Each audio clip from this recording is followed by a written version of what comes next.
오늘 우리에게 주시는 하나님의 말씀입니다. 누가복음 15장 1절에서 7절까지의 말씀입니다.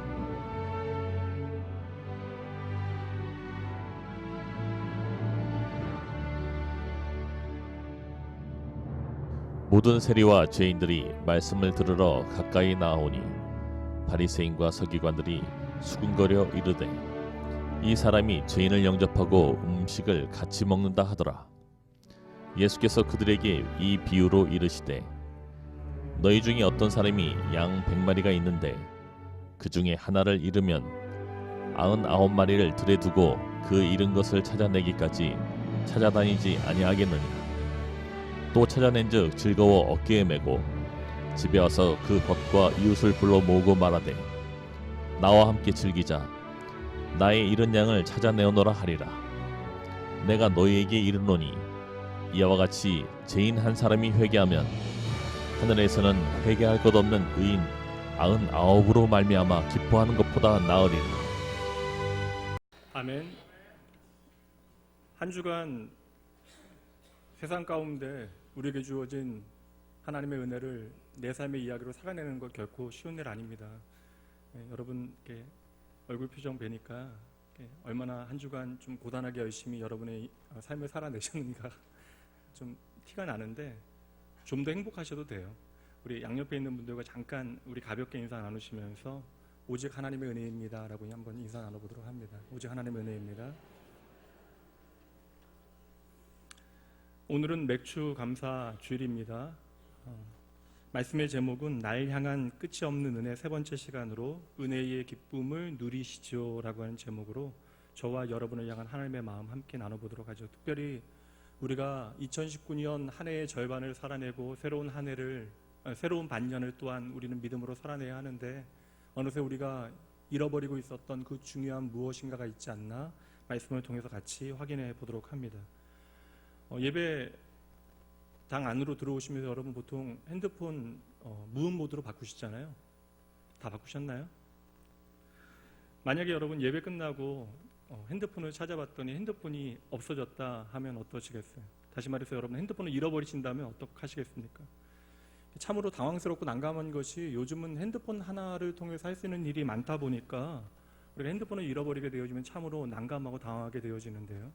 특별히 이제 핸드폰 막 사신 분들, 고가의 신형이신 분들, 앞으로도 3년 동안 그 할부금을 내야 하시는 분들은 더 당황하시겠죠. 근데 제가 핸드폰을 잃어버리면 안 되는 이유가 무엇일까 생각하면서 제 핸드폰을 좀 살펴봤는데요. 제가 핸드폰을 잃어버리면 안 되는 이유는 바로 이것입니다. 우아하실 필요는 없어요. 저하고 제 딸인데 제 딸이 이제 고등학교 2학년이고 3학년이 되다 보니까 좀 아빠하고 이렇게 기쁘게 사진을 찍어주는 경우가 없습니다. 그래서 둘 다 웃으면서 찍는 사진이 별로 없어서 언제나 저만 혼자 웃고 있어서 가끔씩 저는 제 딸 이제 저기 사진 보면 3살 때부터 사진들이 있는데요. 그 사진들을 봐요. 그 사진들 보면서 언젠가는 내 딸이 이렇게 돌아오겠지 이런 마음으로. 근데 핸드폰을 잃어버리게 되면 이 사진을 잃어버린다라고 생각하니까 안 되겠더라고요.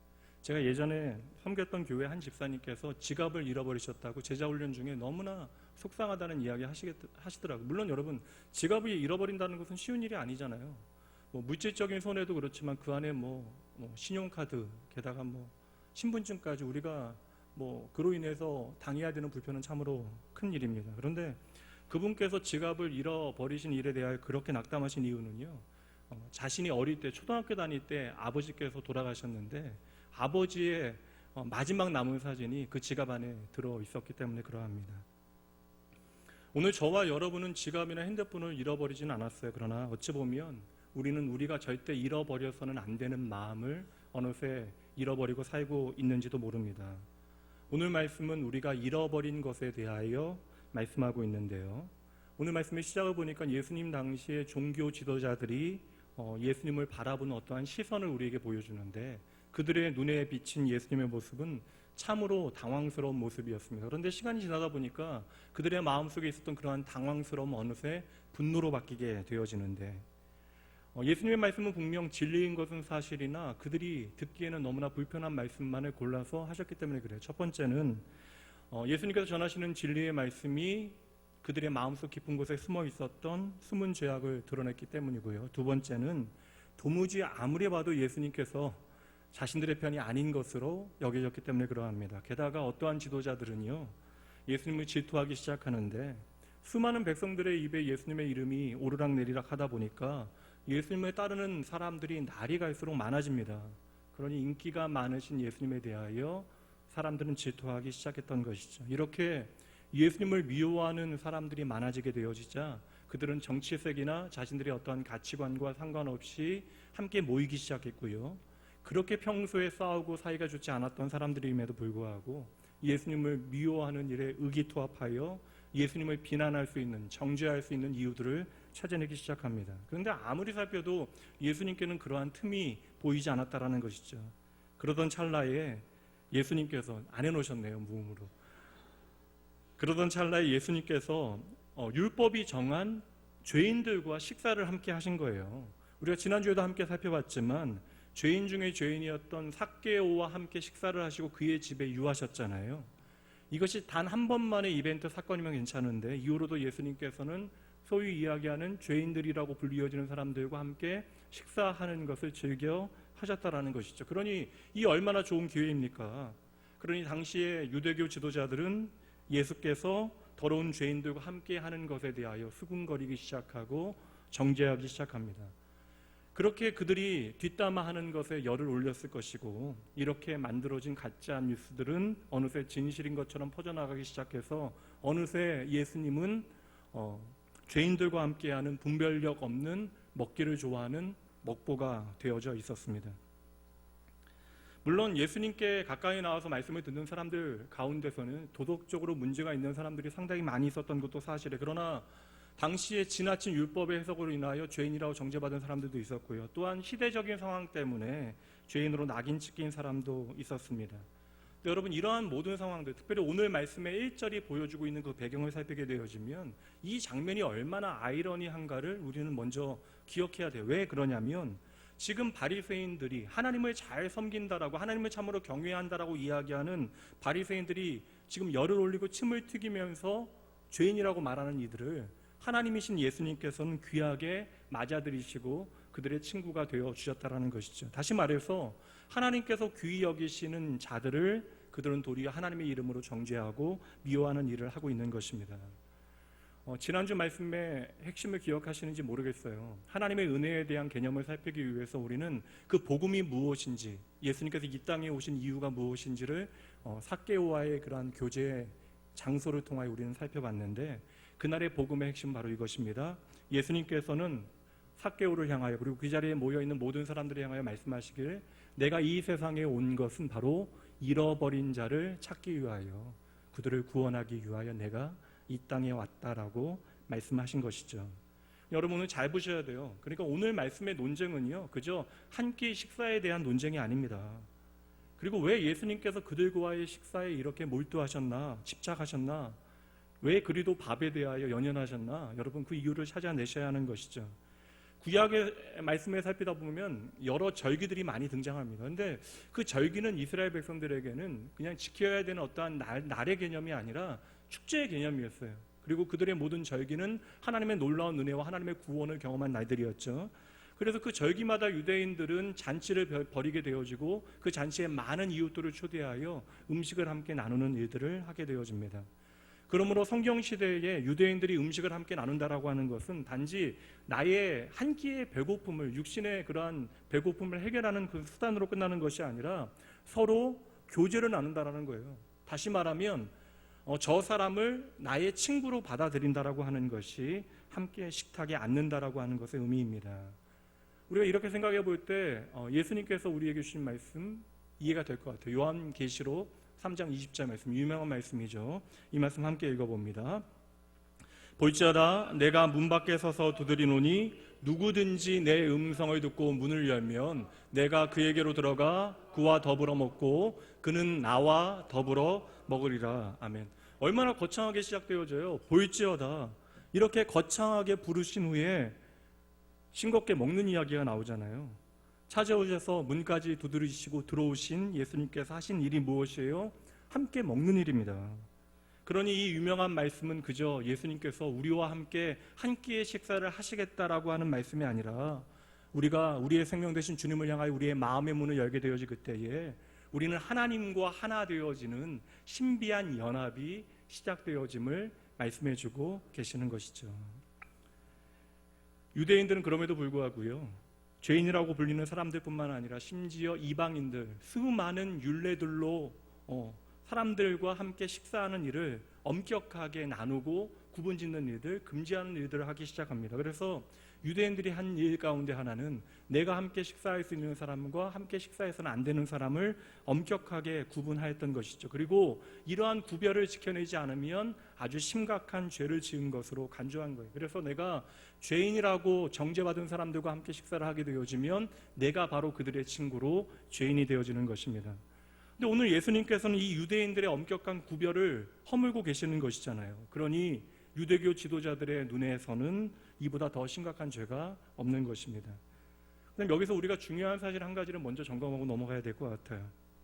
만약에 오늘날도 우리가 우리의 기준에 따라서 내가 함께할 수 있는 사람과 함께하지 못하는 사람을 구별짓는다면, 그래서 저 사람은 나와 다르기 때문에 내가 그와 도무지 함께할 수 없다라고 이야기한다면 우리는 21세기의 또 다른 바리새인의 자리에 앉게 되어지는 것이죠. 우리가 아무리 아름답다고 여겨지는 자리에 앉는다 할지라도, 우리가 아무리 스스로 거룩하다라고 이야기하는 자리에 우리가 내가 원하는 사람들과 함께 앉아있다 할지라도 우리가 하나님께서 원하시지 않는 모양으로 그 자리에 앉아있다면 그 자리에는 주님께서 함께 하시지 아니한다라는 사실을 기억해야 하는 것입니다.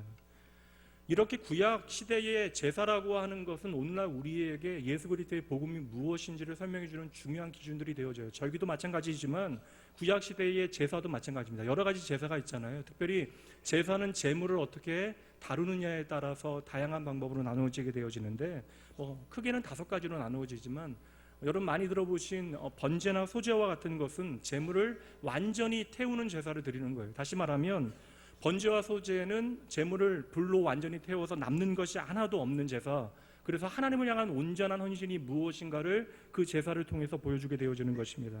쉽게 얘기하면 이 제사의 방법은요, 국물도 없는 제사예요. 그러니까 제사가 끝난 다음에 다른 제사들은 함께 그 제사를 드린 사람들과 나누고 교제하는 일들이 계속되어지는데, 이 번제와 소제는 정말 먹을 것이 하나도 남지 않게 모든 것을 불태워 버리는 제사입니다. 여기에는 분명한 영적인 진리 한 가지가 담겨지게 되어지는 것 같아요. 하나님을 향한 우리의 헌신의 제사는 내게 무언가를 남기기 위하여 드리는 것이 아니라는 것입니다. 우리가 무언가를 기대하며 하나님 앞에 드리는 헌신은 그래서 온전한 헌신이 되어지지 아니하는 것이죠. 그러므로 여러분 기억하셔야 돼요. 우리가 하나님 앞에 헌신할 때는 우리의 모든 것을 드리는 것이고 그 모든 것을 채우시는 분은 오직 여호와 하나님이심을 우리는 믿어야 하는 것입니다. 반면에 화목제라고 하는 제사가 있어요. 화목제라고 하는 제사는 예물을 드릴 때에 내가 하나님께로부터 죄를 용서받았다라고 하는 사실을 깨닫고 그것을 제사장과 주변의 다른 사람들과 함께 기쁨을 나누는 제사를 드리는 것입니다. 그래서 이 화목제를 영어로 이야기하면 fellowship offering, 그러니까 교제의 제사, joy offering, 그냥 기쁨의 제사라고 이야기합니다. 다시 말하면 이 화목제를 교제의 제사, 기쁨의 제사라고 부르는 이유는요, 제사를 드린 다음에 함께 기뻐하고 함께 나눌 것이 있기 때문에 그랬던 것이에요. 다시 말하면 이 화목제사는 제사를 드린 다음에 아름다운 즐거운 식탁 교제가 이어졌던 것이죠. 그럼 오늘 말씀을 이해할 수 있는 중요한 성경의 구절을 좀 2구절 살피도록 할게요. 먼저 요한일서 2장 2절 말씀입니다. 제가 읽어드릴게요. 그는 우리 죄를 위한 화목제물이니 우리만 위할 뿐 아니요 온 세상의 죄를 위하심이라. 조금 더 분명한 말씀 보도록 할까요? 로마서 3장 말씀으로 가봅니다. 로마서 3장 23절부터 말씀 볼게요. 모든 사람이 죄를 범하였으며 하나님의 영광에 이르지 못하더니 그리스도 예수 안에 있는 속량으로 말미암아 하나님의 은혜로 값없이 의롭다 하심을 얻은 자 되었느니라. 25절을 함께 읽죠.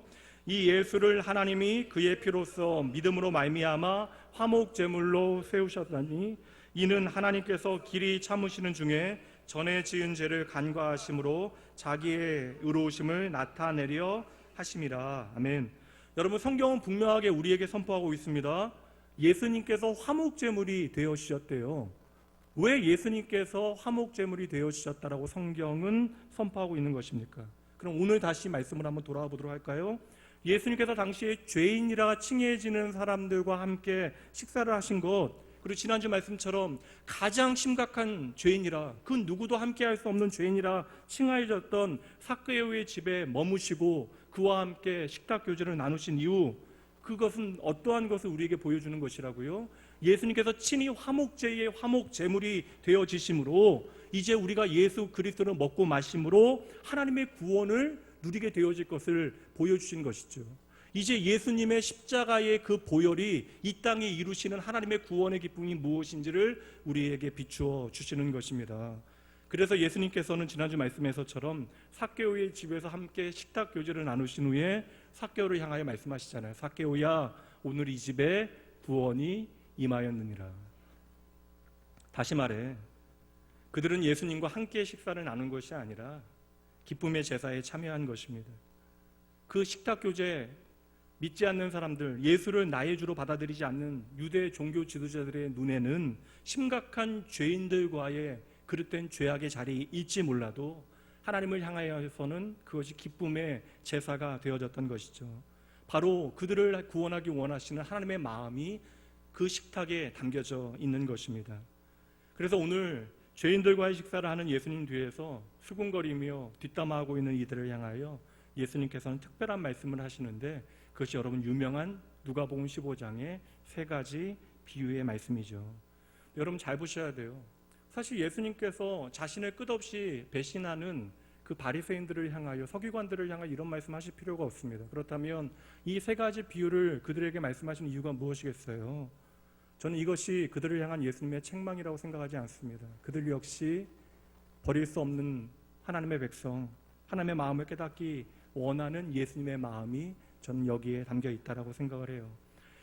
세 가지 비유가 등장하는데, 첫 번째 비유는 우리가 오늘 읽은 말씀이죠. 99마리 양을 버려두고 잃어버린 양 한 마리를 찾아 나서는 목자의 이야기입니다. 결국 이 목자는 잃어버린 양 한 마리를 찾아서 어깨에 메고 돌아와서는 이웃들과 함께 양을 찾은 것에 대하여 기쁨의 잔치를 벌이게 되어지죠. 두 번째 비유는 동전의 비유예요. 당시에 드라크마라고 하는 동전이 있었는데 10드라크마를 가진 한 여인이 집안에서 한 드라크마, 그러니까 동전 하나를 잃어버리게 되어진 것입니다. 그래서 여인은 집을 샅샅이 뒤져서 잃어버린 동전 하나를 찾아내고요, 그 후에 이웃들과 즐거운 잔치를 벌이게 되어집니다. 세 번째 비유 여러분 잘 아시죠? 두 아들을 가진 아버지의 이야기예요. 작은 아들이 아버지에게 폐륜과 같은 그러한 잘못된 일을 행하게 되어져요. 아버지가 돌아가시지 않음에도 불구하고 유산을 달라 이야기해서 유산을 챙겨서 집을 떠나서는 온갖 방탕질을 하고 결국에는 모든 소유를 탕진하게 되어지죠. 그래서 결국에는 돼지 우리 안에 들어가서 돼지가 먹는 사료를 먹는 그러한 상황에 처하게 되어집니다. 근데 그 상황에 처하게 되어지자 드디어 내가 아버지께로 돌아가야 한다는 사실을 깨닫게 되어지죠. 그때 아버지는 잃어버린 아들이 돌아왔다라고 하는 사실만으로 감격하여 잔치를 열게 되어지고 이웃들과 그 기쁨을 나누게 되어집니다. 세 가지 비유에 등장하는 인물들은 다 달라요. 사건의 전개 방향도 조금씩 다르지만 여기에 세 가지 공통점이 있어요. 그리고 우리가 오늘 이 세 가지 공통점을 통하여 우리를 향하신 하나님의 마음이 무엇인지를 함께 살피게 되어질 것입니다. 첫 번째, 뭔가 소중한 것들을 이들은 잃어버렸다라는 것이에요. 목자에게는 한 마리의 양이 그렇게 소중했고요, 여인에게는 한 동전이, 잃어버린 동전 하나가 너무나 소중했고, 아버지에게는 자신을 떠나간 그 아들이 너무나 소중했다라는 것입니다. 그렇게 그들은 그들의 삶에 너무나 소중한 것을 잃어버리게 되어진 것이죠. 지난주 우리가 잠시 나눴지만 잃어버렸다라는 것이 무엇입니까? 잃어버렸다라는 것은 존재 자체가 소멸됐다라는 것이 아니에요. 당장 내 손에는 있지 않지만 그것이 다른 어느 곳에 가서 여전히 존재하고 있다라는 것입니다. 그래서 지난주에도 말씀드렸지만 잃어버렸다라고 하는 것은 소유의 개념으로 생각하면 더 이상 그것이 나의 소유가 아니라는 것입니다. 많은 사람들이 생각해요. 내가 누구인가를 찾게 되어지면 우리의 인생에 어려운 답이 풀린다라고 생각합니다. 아니에요. 그런데 여러분, 내가 존재한다라고 하는 사실을 깨달아도 문제는 해결되어지지 않습니다. 우리가 존재한다라고 해서 우리의 삶의 문제가 끝나는 것이 아니잖아요. 도리어 우리가 있어야 할 자리를 놓치게 되어질 때, 주인이 바뀌어 있을 때 우리들은 잃어버리는 상태가 되어지는 것입니다. 다시 말해 하나님의 백성 되어진 저와 여러분이 하나님께 속해 있지 않게 되어질 때, 하나님을 잃어버리게 되어질 때, 그것이 바로 잃어버린 상태가 되어지는 것이죠. 그래서 하나님을 스스로 떠난 이 땅의 모든 생명들은요, 존재들은 잃어버린 상태로 태어나게 되어지는 거예요. 여기서부터 하나님의 구원의 이야기는 시작되어지는데, 그럼에도 불구하고 하나님께서는 이 모든 잃어버린 죄인들을 한꺼번에 취급하지 아니하시고 오늘 말씀처럼 잃어버린 한 사람 한 사람으로 대하신다라는 것입니다. 그게 오늘 말씀의 전부예요. 한 마리의 양을 잃어버렸고요, 한 드라크마를 잃어버렸고, 한 아들을 잃어버렸다라는 거예요. 근데 이것은 주인의 잘못이 아닙니다. 주인이 일부러 버린 것이 아니잖아요. 스스로 주인과 아버지의 손을 떠나 멀리 가버려 잃어버리게 되어진 것입니다. 그러면 그냥 잃어버린 채로 둬도 돼요. 그리고 그렇게 소중한 것으로 보여지지도 않습니다. 근데 오늘 본문의 말씀은 세 가지 다른 변주곡을 통하여 우리에게 같은 주제를 들려주고 있는 것이죠. 바로 잃어버린 저와 여러분이 하나님께는 너무나 소중하다라고 하는 그러한 진리입니다. 여러분, 다시 한번 말씀드릴게요. 오늘 우리가 이 자리에 있는 이유입니다. 저와 여러분이 가치가 있어서 하나님께서 오늘 저와 여러분을 찾으시는 것이 아니에요. 잃어버린 저와 여러분을 우리는 알 수 없으나 하나님께서 찾으시기에 우리에게 가치가 있는 것입니다. 우리가 스스로 하나님을 이탈하였건 아니면 무리에서 소외되어서 이탈하였건 그렇게 버려진 한 사람, 잃어버린 한 사람, 하나님께서는 그냥 무리로 보지 아니하시고 끝까지 그 한 사람을 소중하게 찾아내시겠대요. 그러니 오늘 예수님의 시선과, 하나님이신 예수님의 시선과 이 바리새인들, 유대 종교 지도자들의 시선이 얼마나 다른가를 잘 보셔야 합니다. 유대 종교 지도자들의 시선에서는 어떻게 해요? 이 세리와 죄인들은 우리가 애써 찾을 필요가 없는 사람들, 내 인생에 무가치하고 의미 없는 사람들입니다. 그러니 우리가 고려할 필요가 없는 대상들이죠. 세상 사람들도 마찬가지예요. 오늘 나에게 소중한 사람, 소중하게 여기지 않아도 되는 사람이 구분되어집니다. 내 삶에 가치 있는 사람과 가치 없는 사람이 분류되어지는 것이죠. 그러나 하나님께는 아니라는 거예요. 잃어버린 한 마리의 양, 잃어버린 동전 하나, 잃어버린 그 한 아들이 너무나 소중하다라는 것입니다. 이 자리에 있는 모든 분들은 언젠가 내가 소중한 무엇인가를 잃어버려서 애태움을 경험해 보신 일들이 있을 것이에요. 그러나 여러분, 우리는 우리가 애태워 본 경험보다도 훨씬 더 많은 것들을 잃어버리고 내 마음에서 놓친 채로 살아가고 있습니다. 근데 여러분, 잃어버린 것보다 더 큰 문제는 무엇이에요? 내가 잃어버린 것이 무엇인지를 도무지 알지 못하고 우리가 그렇게 살아가고 있다는 것이죠. 그러니 오늘 예수님께서는 이 세 가지 비유를 통하여 하나님의 마음이 무엇인지를 알려주시는 거예요. 바로 내가 잃어버린 네가 나에게는 너무 소중하다라고 하는 사실을 오늘 저와 여러분에게 말씀해 주십니다. 두 번째요, 잃어버린 것이 소중하면요, 소중한 만큼 찾게 되어 있다라는 것입니다. 다시 말하면 잃어버린 것의 가치만큼 찾게 되어 있다라는 거예요. 우리 동네에 요사이 9호선 개통되어져서 참으로 편합니다. 저는 9호선 그래서 자주 타요.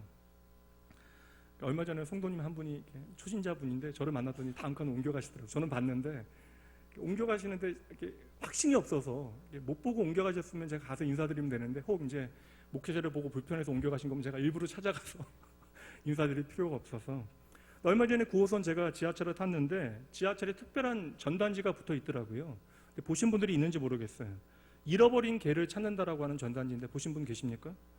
근데 그 애견 호텔에서 개가 나갔나 봐요. 근데 주인이 너무나 사랑하는 개라 그 개의 행적에 대한 조사를 한 거예요. 뭐 강남구청에도 나타나고 어디서 나타났다는 걸 다 조사하고 다닌 거예요. 탐정같이. 그래서 몇 군데에 잃어버린 다음에 개가 출몰했다라고 하는 그러한 모든 사건의 개요와 그리고 개에 대한 자세한 사진들, 뭐 행적들을 기록해 놓고요. 개의 성향과 기질이 어떠한지, 그래서 개를 보게 되어지면 어떻게 그 개에게 접근하여 또한 안내해주고 알려주어야 하는가에 대한 내용까지 빽빽하게 적혀 있습니다. 그리고 마지막에 가장 중요한 내용이 적혀 있더라고요. 찾아주시는 분에게는 200만 원을 살해한다라고 적혀 있었습니다. 예배 마치고 우리가 함께. 그리고 마지막 줄에는 제발 이 전단지를 떼지 말아달라라고 하는 글이 적혀 있었습니다. 제가 봤어요. 200만 원 때문에 본 건 아닙니다. 자세히 봤습니다. 근데 그 개가요, 누가 봐도 잡종이에요. 그렇다면 여러분, 그 개를 찾는데 찾아주는 사람에게 사례로 주겠다라고 이야기하는 200만 원, 합리적으로 생각하면 어떻게 이야기할 수 있어요? 그 200만 원이면 훨씬 더 좋은 혈통의 예쁜 개를 살 수 있다라고 말할 수 있겠습니까? 오늘 말씀이 바로 이것이에요. 이유는 알 수 없지만 그 잃어버린 한 마리의 양이 너무나 소중하기 때문에 99마리의 양을 그 자리에 두고, 이 99마리의 양을 버려뒀다는 것이 아닙니다. 그 99마리의 양은요, 보호받고 있는 거예요. 그러니 그 잃어버린 양 한 마리를 그 목자는 어두운 밤에 찾아 나선 것이죠. 그것은 그 양이 소중하기 때문에 그러한 것입니다. 양은 여러분 잘 아시는 것과 같이 개같이 이렇게 마음대로 나갈 수 있는 존재가 아니잖아요. 양은 스스로 도망칠 수 없는 그러한 동물입니다. 분명 눈이 어두워요. 양은 눈이 어둡기 때문에 무리를 놓치게 되어졌을 가능성이 많아요. 그리고 팔레스타인에서 기르던 그 양은 다리가 짧아서 구릉지대가 많으니까 따라가다가 발을 헛디뎌 넘어지게 되어져서 굴렀을 가능성도 있습니다. 필립 켈러라고 하는 목회자가 양과 목자라고 하는 책을 썼어요. 시편 23편에 대한 해석인데 그냥 적용적 해석입니다. 양을 치면서 직접 양을 기르면서 시편 23편의 말씀이 어떠한 내용인가를 묵상하면서 적어놓은 책이 한 권이에요. 근데 책 내용을 보면 참 재미있고 은혜로운 이야기가 많이 적혀 있는데, 그 팔레스틴에서 기르던 보통 양은요, 눈이 너무나 어둡고요, 털은 여러분 잘 아신 대로 계속해서 자라게 되어지니까 털이 자라게 되어지면 다리는 너무나 짧아서 넘어지게 되어지면 언제나 그 다리가 하늘을 향하게 되어진다라는 거예요. 그래서 양이 넘어지게 되어지고 내 다리가 하늘을 향하게 되어지면 누군가가 바로 세워주지 않으면 그 양은 그렇게 누워 있어야만 한다는 것입니다. 그렇게 그 상태로 가만히 누워 있기만 되어지면 어느새 위에 가스가 차게 되어져서 죽게 되어지거나, 당연히 여러분 아시는 대로 들짐승의 먹이가 되어지는 것이죠. 그러니 지금 잃어버린 이 한 마리의 양은요, 아주 심각한 생명의 위기 가운데 놓여 있는 것입니다. 그래서 목자는 이 잃어버린 양 한 마리를 찾기 위하여 이 밤길에 나서게 되어지는 것이죠. 그리고 마침내 헤매고 이 잃어버린 양 한 마리를 찾아서는 걷지 못하는 양을 어깨에 메고 돌아오게 되어집니다. 여러분 한번 우리가 양을 기르진 않으니까 한번 생각해 보실까요? 여러분이 만약에 10원짜리 동전 하나를 잃어버린다면 어찌 하시겠습니까?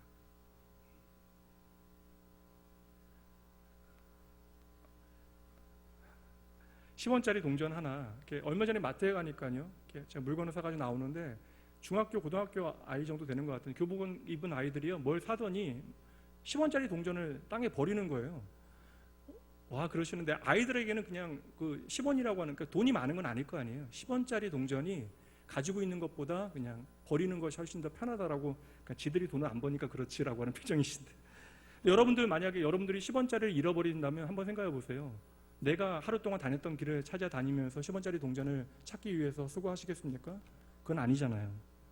반대로 한번 생각해 볼까요? 여러분이 만약에 택시를 타고 가는데 택시 안에서 여러분들이 가장 아끼는 값진 반지를 잃어버린다라고 생각을 해보세요. 그 반지의 가격은요, 택시를 몇 대 사고도 남을 만큼 아주 값비싼 고가의 반지입니다. 그렇다면 여러분, 그 반지를 잃어버린 채로 여러분들이 목적지에 도착했다고 택시에서 내리시겠어요? 어려워요, 여러분. 이렇게 내리시겠습니까? 그런 반지가 나에게 없다라고 한탄하고 계십니까? 길이 막히건 말건 간에, 택시기사가 화를 내건 말건 간에 찾을 때까지 찾고 또 찾아야죠. 당연합니다. 여러분, 내가 소중히 여기는 것은요, 찾을 때까지 찾고 또 찾게 되어져 있는 거예요. 반지가 없어서 공감하지 못하는 분들이 계시다면, 여러분 놀이동산 갔는데, 어린 자녀와 함께 놀이동산 갔는데 그 어린 자녀를 그곳에서 잃어버렸다고 생각을 해보세요. 방송하고 그 놀이동산 직원들과 함께 아이들을 찾고 다녀요. 찾지 못합니다. 아이를 찾고 다녀요. 경찰까지 와서 하루 종일 놀이동산 곳곳을 찾고 다녔지만 아이를 도무지 찾을 수가 없습니다. 그리고 어느새 마감, 폐장을 안내하는 음악과 함께 이제 이 놀이동산을 닫는다라고 하는 방송이 들려와요. 그렇다면 남편이 그때의 아내에게 이렇게 말할 수 있습니까? 여보, 이제 문을 닫게 되어졌으니 집에 갔다가 내일 다시 옵시다. 여러분, 가능합니까? 부모는 절대 그 자리에 떠날 수 없게 되어지는 것이죠. 그 잃어버린 아이를 찾고 또 찾게 되어지는 것입니다. 이유는 한 가지예요. 소중하기 때문에 그러합니다. 몇 년 전이에요. 3년 전인데요. 한 번은 제 딸이 감기 몸살로 열이 많이 났습니다. 그런데 웬일인지 그냥 학교 가지 말라고 이야기했더니 학교 좀 갔다 오겠다는 거예요. 1, 2교시라도 하고 집으로 돌아오겠다라는 겁니다. 그래서 그럼 그렇게 하라고, 그럼 조퇴하고 언제든지 돌아오라고 이야기하고 보냈는데 30분이 지나지 않아서 이제 1교시가 시작됐을 시간에 학교에서 전화가 온 거예요. 하영이가 학교에 오지 않았다라는 겁니다. 얼마나 놀라요. 열이 거의 뭐 39도 가까이 됐는데 가지 말라고 이야기했는데 학교에 갔는데 학교에 오지는 않았대요. 그래서 이제 학교에는 없다라는 안내를 들었으니까 바로 파출소에 갔습니다. 가서 경찰관에게 상황을 설명하고 실종 신고하고 또 우리 청년 출신의 우리 경찰 우리 집사님한테 연락을 해서 이 모든 상황들을 설명을 했어요. 근데 지금 뭐 실종 신고를 하는 것도 쉽지 않고 아이 소재 파악은 또 시간이 더 걸리더라고요. 뭐 여하튼 그래도 목사이니까요. 차분하게 계속해서 설명을 했습니다. 근데 결국에는 이제 경찰도 문제가 있다는 사실을 이제 인식을 하시니까 아이의 이제 그 핸드폰 신호를 추적해 주셨는데 학교 근처에서 끊겨 있는 거예요. 그래서 경찰차를 타고 우선 학교 근처로 갔더니 아이가 얼굴이 빨개져서는 교문 앞으로 나오고 있는 거예요. 열이 나니까 얼굴이 빨개서 나오고 있는 거예요. 알고 보니 같은 반에 하영이라고 하는 똑같은 이름의 애가 있는데 걔가 학교를 안 나온 거예요. 근데 선생님께서 하영이, 우리 하영이가 안 나온 줄 알고 저희 집으로 전화를 하신 거예요. 은퇴가 2년밖에 안 남은 선생님이셨는데 또 목사인지 다 아시는지라 뭐 선생님 그러실 수 있죠. 미안하다 이야기하시는데 뭐라고 이야기를 하겠어요. 근데 아이가 그렇게 달려올 때에 갑자기 뒷문이 이제 차가 멈추지도 않는데 뒷문이 열리더니 아내가 아이를 향해서 달려가는 거예요. 그리고 저는 생전 처음 봤습니다. 길거리에서 아이를 껴안고요. 아내가 통곡을 하는 거예요.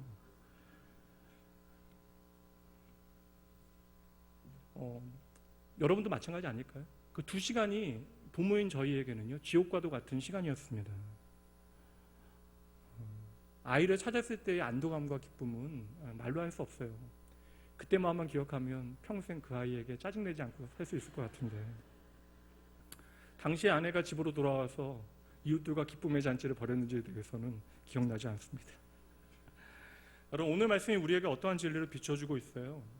도무지 우리는 이해할 수 없지만 하나님께서 우리를 귀하게 여기신다는 것이죠. 너무나 하나님께서 소중해서 잃어버린 저와 여러분을 오늘도 찾고 또 찾고 계신다라는 것입니다. 소중하다라고 하는 정의는 다양할 수 있잖아요. 그 스펙트럼이 얼마나 넓어요. 그러면 하나님께서 우리를 소중히 여기시는데 그 소중하다라고 하는 하나님의 소중함의 개념은 우리가 어떻게 이해하면 되겠습니까? 하나님께서 오늘도 잃어버린 저와 여러분을 찾으시는데 어떻게 찾으신다고요? 자신의 생명을 십자가에 내어주시기까지 마지막 호흡이 닿는 그 순간까지 잃어버린 저와 여러분을 찾아내셨던 것이죠. 그러니 그렇게 잃어버린 저와 여러분을 찾으시는 일을 하나님께서 포기할 수 있으시겠냐고요. 이 시간 제가 그 십자가의 고통이 어떠한 것인가에 대해서 설명드리지 않습니다. 여러분 십자가에 달리신 예수님 한번 기억해 보시죠. 예수님의 마지막 호흡이 닿는 그 순간까지 예수님께서는 잃어버린 한 명의 강도를 구원하시기 위하여 그와 끊임없이 대화를 나누십니다. 그리고 결국에는 그를 찾아내셨던 것이죠. 그러니 여러분 소중한 한 마리의 양을 잃어버린 목자는요 어두운 밤길을 헤매고 다니며 울고 있는 한 마리의 양의 울음소리에 집중할 수밖에 없는 것이죠. 잃어버린 동전을 찾아야 되는 그 여인은 온 집안을 헤집고 다니면서 내가 쓰는 그 모든 자리에서 금속이 쓸리는 소리가 나지 아니할까 온 신경을 집중하고 있습니다. 한 아버지가 자기를 버리고 집 나간 아이를 기약 없이 기다리고 있어요. 그 아버지에게는요 멀리서 어른거리는 그림자 하나만 보여도 그 마음이 일렁거리기 시작합니다. 이 목자, 이 여인, 이 아버지가 바로 잃어버린 저와 여러분을 찾으시는 바로 저와 여러분의 하늘 아버지이심을 여러분 반드시 기억하셔야 돼요. 이렇게 소중한 잃어버린 것을 찾으신 그 하나님 기쁨으로 잔치를 벌이고 계십니다. 이게 세 번째 원리네요. 그래서 오늘 말씀에 이 세 가지 다른 비유는요 기쁨의 잔치로 끝맺음 짓고 있어요. 여러분 오늘 본문의 내용이요 목자가 잃어버린 양을 찾아 어깨에 메고 돌아오게 되어집니다. 여러분 많이 보신 그림일 거예요. 보통 우리가 보게 되어지는 그 장면은 이러한 그림과 같습니다. 보통 이 정도 얘기하면 바로 띄워주셔야 되는 집중도 안 하셔요. 방송팀 보세요. 그냥 풍경이 너무나 목가적이고 평화로워 보여요. 그러나 이 시간은 여러분 이러한 시간, 뭐 아침이 동트는 시간일 수도 있겠지만 과연 이렇게 밤새도록 헤매고 다닌 목자와 양의 모습이 이렇게 평온할까라는 생각이 듭니다. 물론 그 순간에 마음은 평안했겠지만 참으로 아름답고 행복한 그러한 장면처럼 보여지지만 여러분, 어깨에 맨 양 얼마나 냄새가 날까요? 양떼 목장 여러분 가보셨잖아요. 양떼 목장 가서 그 양들에게 건초라도 줄라 치면 냄새가 얼마나 지독합니까? 저는 비 오는 때 한번 갔는데 분위기가 너무 좋아요. 근데 그 양떼 냄새 맡고 나서요, 아우 여기 오면 안 되겠다는, 비 오는 날 그 양들의 냄새는요, 그 참아낼 수 있는 수준의 정도를 뛰어넘습니다. 근데 여러분, 하나님께서 저와 여러분 다시 찾으셨을 그때에 저와 여러분에게 나는 그 모든 죄와 허물의 지독한 냄새 하나님께서는 개의치 아니하셨잖아요. 아까 제가 놀이동산 이야기했는데 그 놀이동산에서 잃어버린 아이를 밤늦게 찾았더라고 한번 생각을 해보세요. 그 아이가 하수도에 빠져 있었던 것입니다. 말 그대로 그 아이에게서 시궁창 썩는 냄새가 나고 있어요. 아이가 엄마 아빠를 발견하고 울면서 엄마 아빠를 향하여 뛰어 달려옵니다. 그때 엄마 아빠가 냄새를 맡고서 너 냄새가 너무나 지독하니 우선 좀 씻고 난 다음에 내가 안아줄게 할 부모가 어디 있겠습니까? 냄새가 나겠어요 여러분? 냄새가 무슨 냄새입니까? 그냥 달려가서 안게 되어지는 것이죠. 하나님께서는 단 한순간도 저와 여러분의 죄의 냄새 때문에 저와 여러분을 거절하지 아니하심을 기억하셔야 돼요. 마지막 하이라이트인 탕자의 비유에서 보세요. 집으로 돌아오기로 결정한 아들이 아버지를 먼저 발견하는 것이 당연한 일이에요. 근데 이상하잖아요. 저 멀리서 그림자가 비추고 있는데 그 멀리에 있는 아들을 먼저 알아본 것이 바로 아버지였다는 것입니다. 그 아들이 멀리 있음에도 불구하고 아버지는 저것이 내 아들이라는 사실을 깨닫고 달려가잖아요. 그리고 껴안고 그 더러운 목에 입을 맞추게 되어져요. 여러분, 이 아들 어떤 아들입니까? 이렇게 반길 만한 아들이 아니잖아요. 폐륜에 가까운 짓 하고도 또한 모든 것을 탕진하고 돌아와요. 게다가 여러분 아시는 대로 돼지구이에서 돼지들이 먹는 그 사료까지 함께 돼지와 먹었던 놈이에요. 이것은 단지 더럽다는 것을 의미하는 것이 아닙니다. 유대인들은 돼지도 키우지 않아요. 돼지는 더러운 부정한 동물입니다. 근데 돼지우리 안에 들어가서 돼지가 먹는 열매까지 먹었다고요. 쉽게 얘기하면 인간이기를 거부하고 포기한 지경까지 갔다라는 것입니다. 근데 참으로 여러분 신기한 것이 대개의 사람들은요, 이 지경까지 가야 정신을 차리게 되어져요. 내가 정말 안 가야 되는 길을 갔구나 깨닫게 되어지는 그 지점에서 사람들은 드디어 하나님을 기억해내게 되어지는 것입니다. 여러분, 이 아들의 귀양 보세요. 이 아들이 아버지가 보고 싶어서 돌아온 것입니까? 아버지의 집이 얼마나 소중한지를 깨달아서 돌아오게 되어진 것이에요? 아니잖아요. 너무나 배고파서 먹을 것이 없어서 너무나 힘들어서 돌아온 것이죠. 마찬가지예요 여러분. 저와 여러분이 처음에 하나님이 얼마나 위대한 분이신지, 하나님의 사랑이 얼마나 놀라운지, 하나님이 얼마나 좋으신 분인지를 깨달아서 우리가 이 자리로 나오게 되어진 것이에요? 아니잖아요. 너무나 힘들어서, 너무나 외로워서, 너무나 답답해서, 너무나 고달파서 우리가 이 자리에 나왔잖아요. 그렇게라도 답을 찾기 위해서 이 자리에 나왔다가 그 하나님이 얼마나 크신 분이신지, 그 하나님이 얼마나 좋은 분이신지, 그 하나님이 얼마나 나를 사랑하시는지 깨닫게 되어진 것이죠. 그런데 그 아버지께서는요, 그 아들이 배고파서 왔건 아니면 아버지가 보고 싶어서 왔건 간에 상관하지 않아요. 그 어떤 얘기도 듣지 않았음에도 불구하고 그 아들이 멀리 있음에도 불구하고 아이를 향하여 달려가기 시작합니다. 무슨 말씀이에요? 이미 그 아들을 용서하기로 마음먹고 있었다는 거예요 여러분. 잘 보셔야 합니다. 아들이 잘못을 인정하였기 때문에 아버지가 용서한 것이 아닙니다. 아버지는 이미 용서할 모든 준비를 마치고 마음으로부터 그 아들을 용서하고 기다리고 있었던 것이에요. 여러분, 이 차이는 참으로 중요합니다. 아들이 회개하지 않았을 그때에도, 그래서 아버지는 멀리 떠나 허랑방탕하며 자기 마음대로 주인이 되어 살아가고 있을 때에도 아버지 하나님은 이미 그를 용서하고 기다렸다는 것이죠. 이것이 바로 오늘 우리가 함께 나누고 있는 어메이징 그레이스, 하나님의 놀라운 은혜, 변함없는 은혜가 되어지는 것입니다. 여러분, 복음이 무엇이에요? 복음이 무엇입니까? 하나님께서 저와 여러분을 향해서 말씀하시는 거예요. 이미 내가 너를 용서했으니 언제라도 나에게 돌아오렴. 우리가 세상을 향하여 가지고 나갈 수 있는 복음의 소식도 마찬가지예요. 여러분이 회개하셔야만 하나님께서 여러분을 용서해 주실 것입니다. 여러분들이 회개하면 그때 천국문이 열려질 것입니다. 아니에요 여러분. 하나님은 당신을 사랑하십니다. 당신을 향한 천국의 문은 이미 열려 있으니 하나님께로 돌아가시기만 하면 됩니다. 우리가 전할 것은 무서운 하나님의 심판이 아니에요. 그럼에도 불구하고 그를 사랑하시는 아버지 하나님의 사랑을 먼저 전해야 하는 것이죠. 아버지가 아들에게 원하는 것은 무엇이에요? 아버지가 준 좋은 옷 입는 거잖아요. 그 반지 끼는 것이잖아요. 좋은 신발 신는 것이잖아요. 아버지와 함께 그 잔치에 참여하는 것이죠. 아버지가 얼마나 신이 나서 외치고 있어요. 잃어버린 나의 아들을 다시 찾았다. 그러니 내가 잔치를 배설하고 모든 사람들과 기뻐하는 것이 마땅하다. 이러한 놀라운 은혜 그대로 모든 이야기가 해피엔딩으로 끝나면 좋겠는데 중요한 결론이 따로 남아있어요.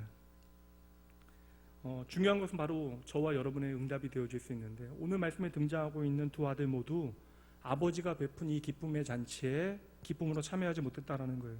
먼저 작은 아들이 왜 기쁨으로 참여하지 못했는지 아들의 변명을 한번 들어보실까요? 19절과 21절 말씀.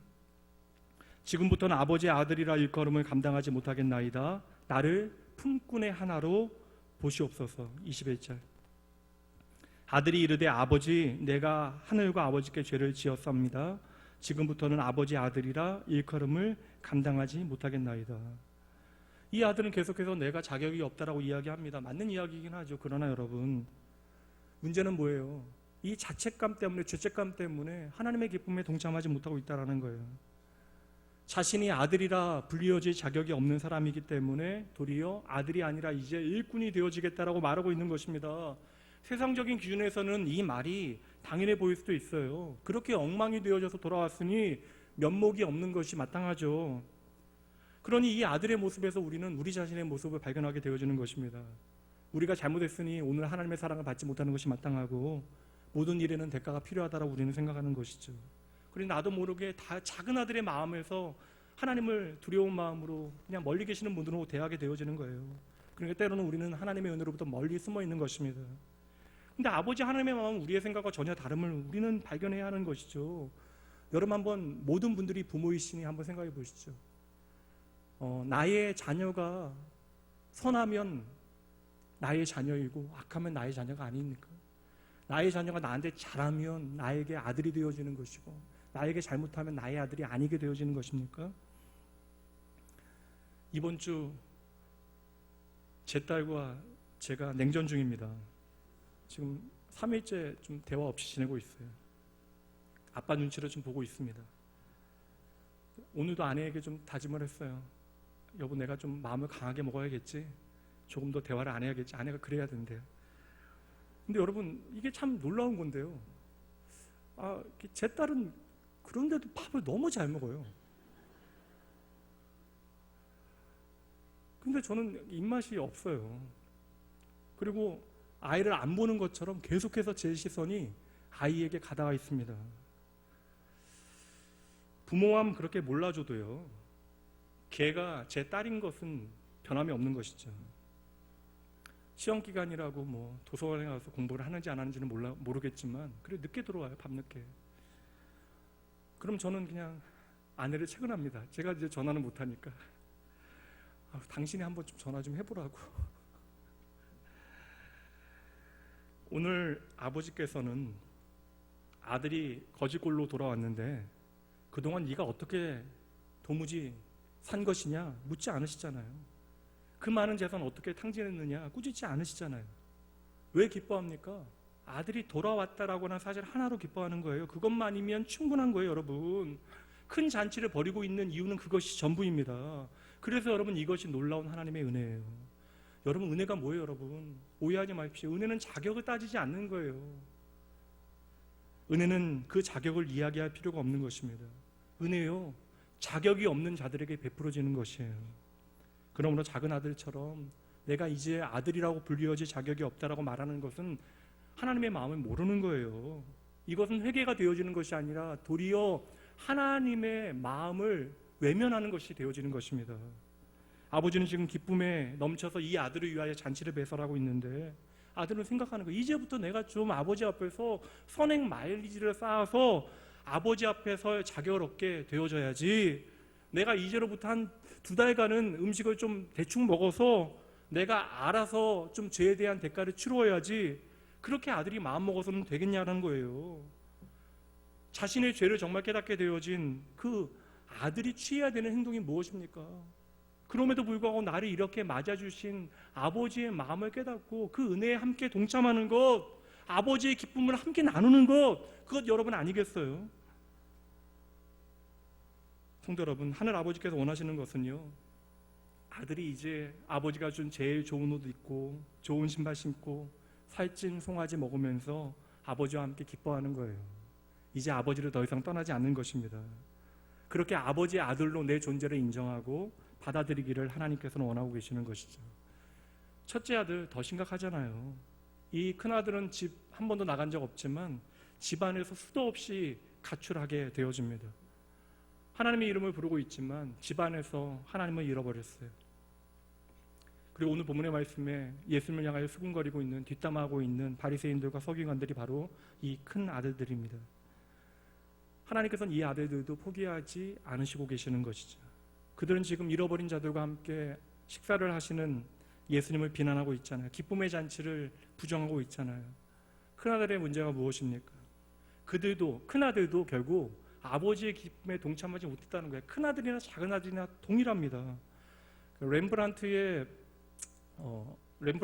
그 탕자의 귀향이라고 하는 작품이 있어요. 보신 분들 많이 계실 터인데, 보통은 탕자의 귀향에 대한 그림은요, 아버지에게 집중하거나 돌아온 아들에게 집중하는데요, 렘브란트는 의도적으로 큰 아들의 얼굴에 강한 빛을 비추어냅니다. 큰 아들은 저기 오른편 맨 끝에 서 있는 자예요. 그러니까 아버지는 돌아온 거짓골이 되어진 아들, 도무지 내가 받아들일 수 없는 아들을 향하여 두 팔을 벌려 손을 펴고 아들을 감싸 안고 있는데, 큰 아들은 두 손을 모으고 있고요, 그 아버지와 자신의 동생을 향하여 냉랭한 시선을 던지고 있습니다. 못마땅하게 바라보고 있는 것이죠. 그래서 렘브란트의 그림에서는 성경 그대로 어두운 뒷골목에서 아들을 위하여, 둘째 아들을 위하여 잔치를 배설하고 있는 아버지를 원망하고 불평하고 있는 것이죠. 그렇다면 여러분, 왜 큰아들은 이 기쁨의 잔치에 참여하지 못했을까요? 큰아들이 내뱉고 있는 분노의 말을 한번 들어보시죠. 29절과 30절이에요. 그러니까 아버지께서, 그러니까 다른 사람들은 다 모르는데 아버지는 큰아들이 거기에 없다는 걸 알고 계시는 거예요. 그래서 아버지 대신 하나님께서 그 아들에게 찾아가신 것입니다. 아버지께 대답하여 이르되 내가 여러 해 아버지를 섬겨 명을 어김이 없거늘 내게는 염소 새끼라도 주어 나와 내 벗으로 즐기게 하신 일이 없더니 아버지의 살림을 상류들과 함께 삼켜버린 이 아들이 돌아오매 이를 위하여 살찐 송아지를 잡으셨나이다. 여러분, 두 아들 모두가 아버지의 기쁨에 동참하지 못하는 이유가 보이세요? 작은 아들은 나는 아들의 자격이 없습니다라고 이야기하고, 큰 아들은 나는 자격이 넘친다고 이야기하고 있잖아요. 작은 아들은 내 죄책감 때문에 하나님의 은혜를 받아들이지 못하고 있고, 큰 아들은 아버지의 은혜 자체가 잘못됐다라고 이야기하고 있잖아요. 여러분, 베푸지 말아야 될 은혜가 어디 있어요? 어떤 경우에도 잘못된 은혜라고 하는 것은 존재하지 않습니다. 은혜는 자격 유무를 따지지 않는 거예요. 효율을 따지지 않는 것입니다. 큰 아들은 그래서 결국 작은 아들과 똑같은 얘기예요. 내가 아버지의 종이래요. 아들이라고 하는 정체성을 놓치게 되어진 것입니다. 얼마나 안타까운 현장이에요. 큰 아들도 종이라고 이야기하고 작은 아들도 자기를 종이라고 이야기하고 있습니다. 둘 다 아들의 정체성을 놓친 채로 아버지의 은혜를 전혀 받아들이지 못하고 있는 것이죠. 그러니 오늘 이 아버지의 기쁨의 잔치에도 그 아들들은 기쁨으로 참여하지 못하고 있는 것입니다. 오늘 이 말씀이 우리에게 던져주는 중요한 질문은 이것일 것 같아요. 오늘 이 자리에 있는 여러분들이 나를 구원하신 하나님의 놀라운 은혜, 그 기쁨의 잔치에 여러분들이 기꺼이 참여하고 계십니까? 여러분, 혹시 여러분들이 지난 나의 삶의 이야기 때문에 작은 아들과 같은 죄책감 때문에 하나님 앞으로 나아가기를 주저하고 계신 것 아니에요? 또한 내 마음의 죄책감 때문에, 내 마음의 어떠한 억울함 때문에 맥주감사 주일임에도 불구하고 나는 도무지 하나님 앞에 감사할 만한 이유가 없다라고, 나는 받은 것이 없다라고 불평하고 있는 것이 우리의 모습은 아닙니까? 우리의 삶의 실존적인 질문은 이것일 것 같아요. 오늘 이 자리에 우리에게 하늘의 기쁨이 있느냐, 그리고 하나님의 놀라운 은혜에 대한 나의 고백이 있느냐. 오늘 내 안에 이러한 기쁨이 없다면, 하나님의 놀라운 은혜에 대한 나의 고백이 없다면, 여러분, 안타깝지만 그 이유는 단 한 가지예요. 내가 아버지의 은혜를 받아들이지 않았기 때문입니다. 우리가 늘상 하나님의 은혜를 이야기하지만 여전히 우리는 나의 힘으로, 나의 능력으로, 나의 의로움으로, 나의 노력으로 나의 삶을 살아가려고 합니다. 그러니 어느새 내 삶에 아버지의 기쁨이 사라지게 되어진 것이죠. 그러니 오늘 나의 형편과 나의 처지가 전부가 되어지는 것이에요. 그러나 여러분, 지금까지 저와 여러분이 어떠한 삶을 살았건 간에 아버지 하나님의 은혜는 변함없이 우리를 향하고 있다는 사실을 여러분 결코 잊지 마셔야 하는 것입니다.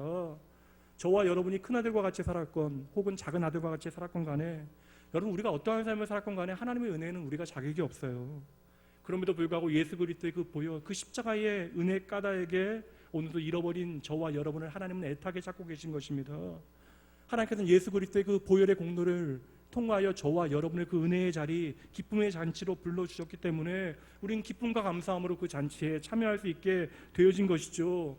그러니 작은 아들처럼 내 죄책감에 하나님의 잔치에 참여하지 못하겠다, 이제 종으로 살겠다라고 이야기하시면 안 돼요. 그리고 큰 아들과 같이 하나님께서 내게 무엇 해주셨냐 하며 하나님을 원망해서는 안 되는 것입니다.